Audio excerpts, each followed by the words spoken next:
బయటికి వెళ్ళండి బయటికి వెళ్ళండి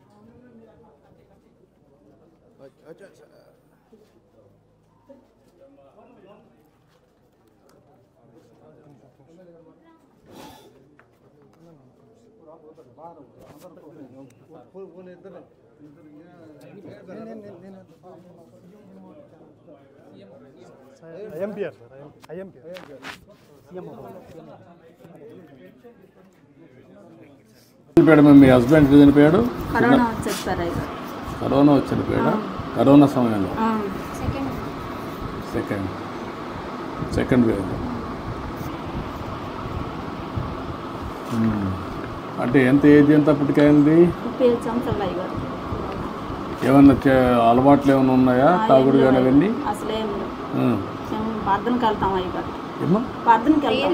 ప్రేయర్కి వెళ్తాను మాకు రాసిమంటే అలవాట్లు ఏం లేవు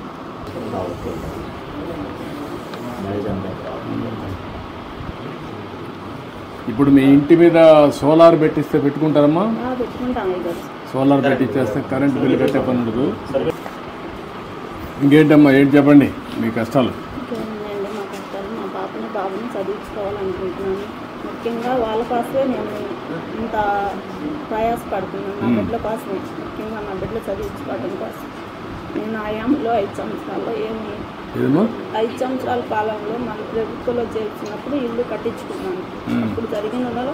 మళ్ళీ 5 సంవత్సరాల కాలంలో మాకైతే ఏం అందుబాటులోకి రాలేదు మేము చాలా ఇబ్బంది పడ్డాం కరోనా టైంలో ఆ టైంలో పడ్డప్పుడు మమ్మల్ని ఎవరు ఆదుకున్న వాళ్ళు కూడా ఎవరు రాలేదు 5 సంవత్సరాల కాలంలో కూడా అప్పుడు 50,000 కరెంటు బిల్లు కట్టేనే మీకు పింఛన్ ఇస్తాము లేకపోతే మేయం సచివాలయంలోకి వచ్చిన పింఛన్ ఎన్నికెళ్ళిపోయింది ఎన్నికెళ్ళిపోతే 50,000 బిల్లు కట్టమంటే అబ్బాయి కూలి పని చేసుకుని ఇప్పుడు కూడా మేము నెల వచ్చాము 3,000 రూపాయలు డబ్బులు కట్టుకుంటున్నాం పింఛన్ కోసం 50,000 తెచ్చి అప్పుడు మాకు సచివాలయంలో పింఛన్ ఇచ్చారు 50,000 కరెంటు బిల్లు కడితేనే ఆ 50,000 కట్టుకుని ఇప్పుడు నేను అప్పుడు 2,750 రూపాయలు పింఛన్ తీసుకుంటున్నాను ఇప్పుడు 4,000 వచ్చి నాకు అయ్యగారు నా బిడ్డని 4,000 రూపాయలు పెట్టి నా బిడ్డ నేను పోషించుకొని చదివించుకుంటున్నాను అబ్బాయి తెచ్చిన 200 జీవిత ప్రకారం మేము ఇంట్లో ఆయుధ ప్రకారం వాడుకొని ఎట్నా సార్ బాబుని చదివించుకునే సామతికి మేము ఇప్పుడు ఇచ్చిన డబ్బులు పెట్టి మేము వాడుకున్నాం బాగా చదివించమ్మా పాపని మంచి భవిష్యత్తు ఉంటుంది డాక్టర్ అవుతావా నమ్మకమేనా నువ్వు కూడా టైం ఉన్నప్పుడు చదువుకోకూడదు పార్ట్ టైం నువ్వు ఇంటర్మీడియట్ ఏం చేసావు అప్పుడు పాస్ అయినావు ఇంటర్మీడియట్ ప్రైవేట్ ఇది చేస్తే నీకు క్వాలిఫికేషన్ కూడా వస్తే వ్యాపారానికి కూడా నీకు ఉపయోగపడుతుంది ఇంటర్మీడియట్ పాస్ అయ్యావు అనుకో దెన్ డిగ్రీకి వెళ్ళు కొద్దిగా టైం స్పెండ్ చేయి నువ్వు పాలిటెక్నిక్ చేయించు నువ్వు నీకు ఐడియా వస్తుంది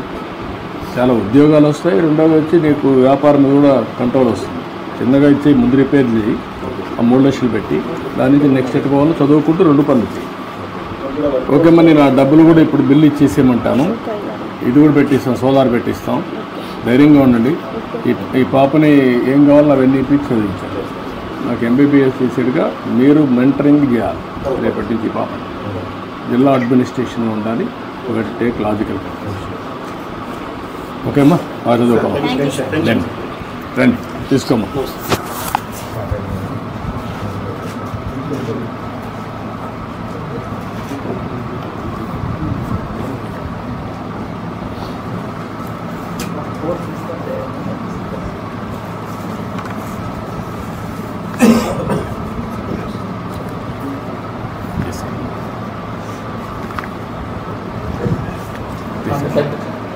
రామ్ అటు ఇట్లా లేమా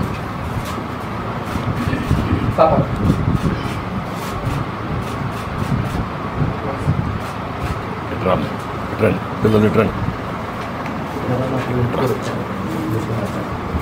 కరోనా టైంలో మన వాళ్ళకి ఇంటికి వచ్చాం సార్ ముందా నేను దగ్గర కాలేసి ఎవరు రాలి బయటికి మన కార్యకర్తలు వచ్చారు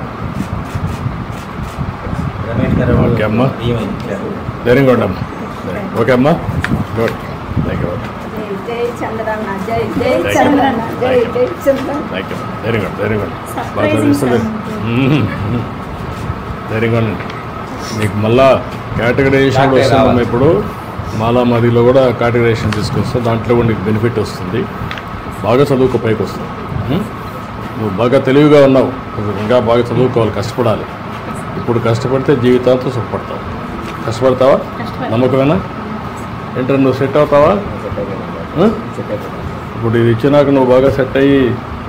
మీ అమ్మను సరిగా చూసుకొని పాపను బాగా చదివించి మీ చెల్లెల్ని చేస్తావా? ఓకే.